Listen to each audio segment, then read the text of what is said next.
गुज़श्ता कुछ सालों से शदात कोट के डिग्री कॉलेज के प्लाट पर कब्ज़ा माफिया की जानिब से किया गया कब्ज़ा ताहाल बरकरार है। वज़ीर तालीम की जानिब से नोटिस लेना तो दूर की बात, मगर अफसोस का मकाम तो ये है कि गुज़श्ता कई सालों से मुंतखब होने वाले मकामी MPA मीर नादर अली खान मक्सी की खामोशी समझ से बालातर है। डिग्री कॉलेज के असातिज़ा और शहरियों की जानिब से एहतजाजी मुज़ाहरों का सिलसिला मुसलसल जारी है। कॉलेज के प्लाट का मसला है, ये 25 साल से चल रहा है।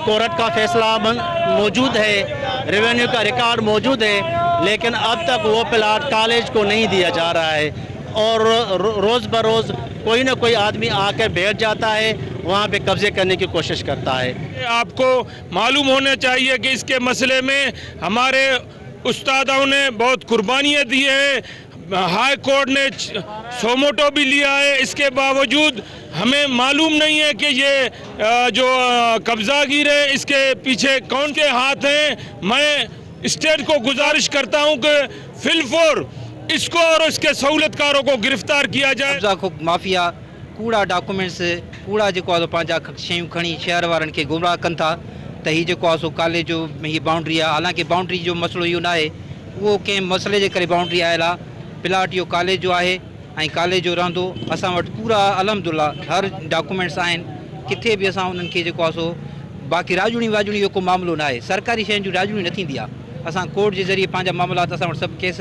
कटियल आहिनि, हर डॉक्यूमेंट्स आहे।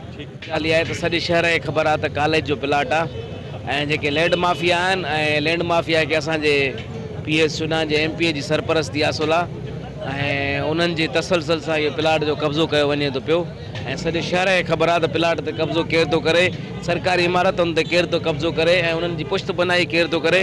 उन्हनि जे पोयां कंहिंजा हथनि शहर में कंहिंखां बि ॻाल्हि लिकियल कोन्हे का। असांजे कॉलेज जे प्लाट ते कब्ज़ो आहे, इहो हक़ीक़त इहा आहे त असांखे वाउंट ॾियण जो नतीजो आहे। हीअ जेको असां वाउंट कयूं था न पीपल्स पार्टी खे, त उन जो ई असां शहरनि खे नतीजो थो मिले जो असांजे कॉलेज तालीमी इदारनि ते कब्ज़ा था थियनि। जुल्म की इंतहा तो ये है कि शहर के तकरीबन सभी सरकारी ज़मीनों पर कब्ज़े तो किए जा रहे हैं, मगर अब सरकारी बिल्डिंगों का कब्ज़ा एक नई तबाही व बर्बादी की शुरुआत है, जिसके नताइज आने वाले वक्त में बहुत भयानक नज़र आएंगे। कैमरा टीम के साथ गुलाम अली ब्रावई, वश TV शदात को।